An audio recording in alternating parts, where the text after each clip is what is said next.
Salut à tous, je suis un dev et aujourd'hui on va voir comment travailler moins en produisant plus. J'ai fait beaucoup d'entreprises, que ce soit des petites agences où on était 2-3 développeurs, aux énormes groupes multinationaux où je développe avec des gens qui sont en Chine ou à Singapour, etc. Et peu importe les entreprises, j'ai toujours vu plusieurs types de développeurs et ce qui nous intéresse aujourd'hui c'est les développeurs efficaces. Chez ces développeurs-là, j'ai toujours vu 3 points communs. Ça rate pas, c'est tout le temps les mêmes. Et aujourd'hui c'est exactement de ça dont on va parler.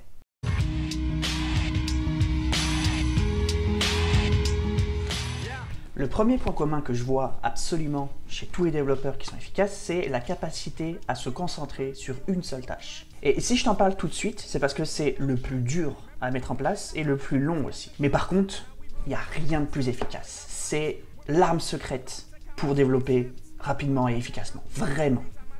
Cette capacité à faire abstraction de tout ce qui se passe autour de toi et de te concentrer sur une seule tâche. Et c'est pas une blague, dans notre domaine en particulier, c'est extrêmement important. Et les gens qui ont ça ont un avantage fou par rapport au reste. J'insiste, si tu as une seule habitude à prendre de cette vidéo, c'est celle-là. On a tellement un métier qui demande de la concentration pour régler des problèmes compliqués que c'est absolument capital. Alors j'ai une mauvaise nouvelle et j'ai une bonne nouvelle. La mauvaise nouvelle, c'est que c'est encore une fois hyper dur, hyper compliqué à mettre en place. Tu ne vas pas réussir à faire une concentration parfaite du jour au lendemain. C'est impossible. La bonne nouvelle, c'est qu'il y a des techniques bien particulières pour le travailler et pour y arriver. Et une fois que tu y es, c'est un super pouvoir. Il y a 5-6 ans de ça, je travaillais dans une PME. Voilà, avec une dizaine de développeurs à Lyon, etc. Ça se passait très bien. Tous les développeurs avaient à peu près la même cadence au niveau de la livraison des tâches parce que les tâches étaient assez harmonisées au niveau de la difficulté et du temps. Et du coup, c'était assez facile de prévoir les choses, notamment les sprints. Et un jour, on a eu une nouvelle embauche, un nouveau développeur qui est arrivé. Et au début, il était un petit peu à la traîne, ce qui est normal, puis il a très vite rattrapé le niveau. Et très rapidement, il faisait 2 fois plus rapidement que tout le monde. Et on a trouvé ça tout de suite bizarre parce que, déjà d'une, c'était un des moins expérimentés dans la boîte, vu qu'il venait d'arriver.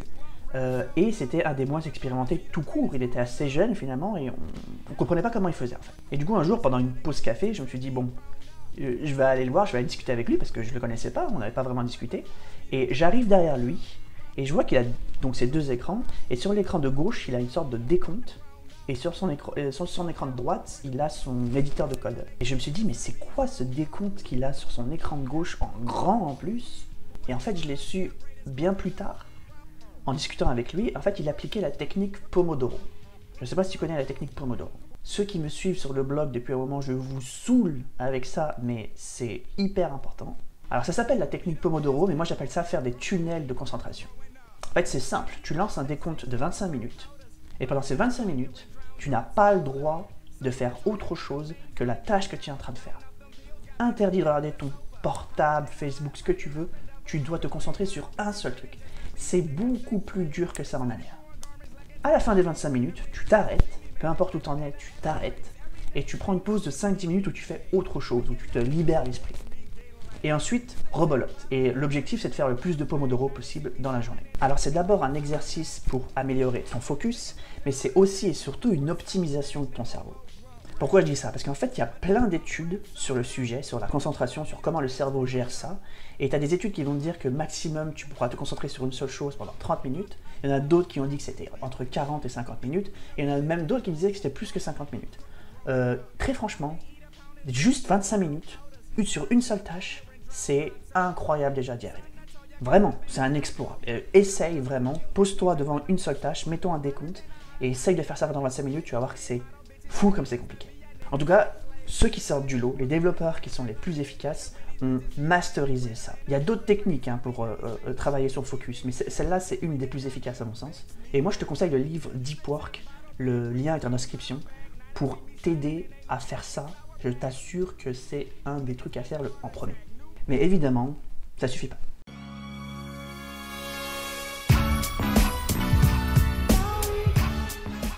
Le second point commun que j'ai vu chez tous les développeurs qui étaient hyper efficaces, c'est ce que les Américains appellent la get it done attitude. Alors c'est difficilement traduisible en français, mais je dirais qu'on pourrait dire quelque chose comme une attitude pragmatique en français. Et ça, c'est juste complètement ignoré par 80% des développeurs avec qui j'ai travaillé. Dans toutes les boîtes où je suis passé, je voyais des schémas qui se reproduisaient encore et encore chez tous les développeurs. Je voyais des développeurs rester coincés pendant des jours, voire des semaines, complètement obsédés par un bug qui ne servait à rien, ni à l'utilisateur, ni pour le système. En fait, ces gens voulaient juste régler un mystère et arriver au bout de quelque chose qui allait donner aucune valeur à rien en fait. J'ai vu beaucoup de développeurs complètement paniquer devant des problèmes à régler parce qu'ils n'avaient aucun système pour arriver à faire de la résolution de problèmes normalement. J'ai vu des développeurs complètement procrastiner devant des tâches qu'ils avaient juste pas envie de faire. Et ça, c'est tout ce que tu veux pas être. Et ça, c'est tout ce que ne sont pas les développeurs efficaces. Au contraire, un développeur avec une attitude pragmatique, c'est quelqu'un qui va commencer par un système, il va commencer par se poser des questions, il va commencer par y aller étape par étape, et il n'y a aucune panique ou obsession possible quand tu rentres dans cette attitude-là, en fait. Alors, un système et des étapes, de quoi je te parle exactement? D'abord, ça commence par se poser des questions, avant même de commencer à toucher au code, en fait. Premièrement, c'est quoi? Qu'est-ce qu'on me demande? Et la clé, c'est pas juste comprendre la demande au niveau du code, c'est comprendre la demande dans son ensemble. Une fois que tu as compris c'est quoi qu'on te demande exactement et que tu as réussi à le reformuler, ça t'amène tout de suite à la deuxième question qui est pourquoi? Pourquoi on le fait? Est-ce qu'on a vraiment besoin de le faire? Est-ce qu'on ne pourrait pas le faire de façon plus simple? En fait, ce qui va vachement différencier deux personnes au niveau de l'efficacité à ce moment-là, c'est les gens qui vont bêtement faire une tâche parce qu'il faut fermer un ticket, versus les gens qui vont se demander si on a vraiment besoin de le faire et si on ne peut pas le faire de façon plus simple. Ensuite, quand tu sais le quoi et le pourquoi, il est temps de passer au comment, et donc à coder la solution.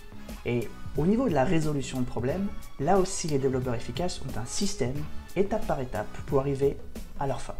Alors, c'est trop long pour aborder dans une vidéo, sache que j'ai fait un article qui est juste dédié à cette technique, qui revient sur chaque étape, et qui t'explique qu'est-ce qu'il faut faire à chaque étape et quelles questions se poser. Je te le mets en lien dans la description. Une grosse partie de l'efficacité des développeurs vient aussi de la technique du prototypage. En gros, c'est ne pas tout faire d'un coup et aller par étapes et commencer par faire des prototypes et itérer sur chacun de ces prototypes. Là aussi, c'est long à expliquer, c'est un système avec des étapes et j'ai fait une vidéo qui est dédiée à ça sur la chaîne, donc je t'invite à aller regarder dans la chaîne parce que, elle est là. Une autre particularité des développeurs efficaces, c'est des gens qui vont tout de suite afficher les bloquants et qui vont demander de l'aide quand ils ne peuvent pas régler le problème eux-mêmes. Tout simplement parce qu'ils ne veulent pas se retrouver dans la situation où ils vont être bloqués pendant des jours ou des semaines sur le même problème, tout ça parce qu'ils ne veulent pas avouer qu'ils ne savent pas comment régler le problème pour le moment. Déjà avec ces deux habitudes, ces deux points communs, déjà tu es dans le top 5%. Mais il manque quelque chose de très important.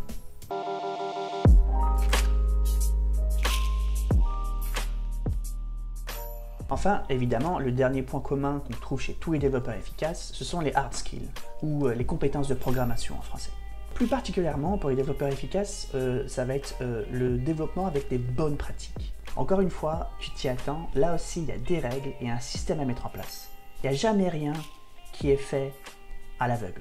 C'est pas quelque chose qui vient comme ça par magie à force de faire les choses en fait. Et ce qui est bien avec les systèmes et les étapes, c'est que c'est applicable par tout le monde. Et ça s'apprend une seule fois et ça te sert à vie. C'est incroyable le nombre de développeurs qui ne font aucun investissement sur l'apprentissage des bonnes pratiques et du clean code. Et en fait, pourquoi exactement faire du code propre va te faire de toi un développeur efficace? La réponse est très simple. Faire du code propre va te permettre de lire et de changer le code facilement. Et ça, c'est un avantage qui est complètement fou. Plus tu fais du code propre, plus tu seras efficace à changer ton code propre dans le futur. Dans ma carrière, j'ai vu une majorité de développeurs vouloir aller vite. Peu importe le prix, il faut aller vite, peu importe en lançant du code sale, etc. Il n'y a aucun problème avec ça. Sauf que si, il y a un gros problème. Sur le court terme, ils vont arriver à leur date, à leur deadline, et la direction va être contente, et tout va bien se passer. Sauf que dans le moyen et long terme, c'est une catastrophe. Parce que quand la même direction va demander d'avoir la même productivité, ça ne va pas être possible. Et là, tu peux être le développeur le plus efficace de la Terre. Si tu n'as pas investi dans du code propre, tu deviens un escargot. Et dans cette partie, il y a plein de règles, il y a plein de bonnes pratiques, mais à mon sens, il y en a deux qui sont vraiment focus sur l'efficacité. La première règle, c'est toujours faire au plus simple. Toujours faire au plus simple, quitte à refactorer des pans entiers de code pour que ça soit simple à comprendre. J'ai vu beaucoup de développeurs faire du code compliqué parce qu'ils pouvaient faire du code compliqué pour montrer qu'ils étaient hyper intelligents, etc., etc. C'est une grosse erreur et c'est pas des gens efficaces. La seconde règle, c'est de faire en sorte que tout soit facilement remplaçable, donc en appliquant des design patterns, en faisant en sorte que les choses soient modulables. Parce qu'on sait que le code va changer, on sait qu'il va y avoir des nouvelles demandes qui vont même contredire ce qui était demandé avant, et donc il faut faire en sorte que ça soit facile à moduler. Encore une fois, on ne va pas tout aborder aujourd'hui au niveau de ça, parce que ce serait juste une vidéo de 3 heures pour tout expliquer et pour tout mettre en place. Mais s'il y a une seule bible dans laquelle tu dois investir pour ça, c'est Clean Code. Je te le conseille fortement. Il y en a d'autres de bibles comme Code Complete, etc. Mais Clean Code, je trouve que c'est le plus gros package au même endroit avec le plus de bonnes pratiques à l'intérieur. À mon sens, c'est vraiment le livre à acheter en priorité.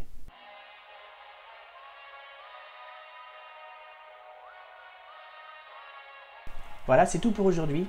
J'espère que cette vidéo t'a plu. Il faut savoir que rester efficace tous les jours, tout le temps, sur la durée, c'est vraiment ça qui est compliqué et c'est un combat de tous les jours. C'est très dur à maintenir, mais comme on a un système et des étapes, ça l'est beaucoup moins. Et je te conseille vraiment de focuser sur les systèmes et les étapes pour arriver à tes objectifs. Il faut que tu aies une façon de voir les choses systémiques. Merci d'avoir regardé la vidéo, tu peux t'abonner à cette chaîne YouTube et au compte Twitter, ça fait plaisir. Et je te dis à lundi prochain.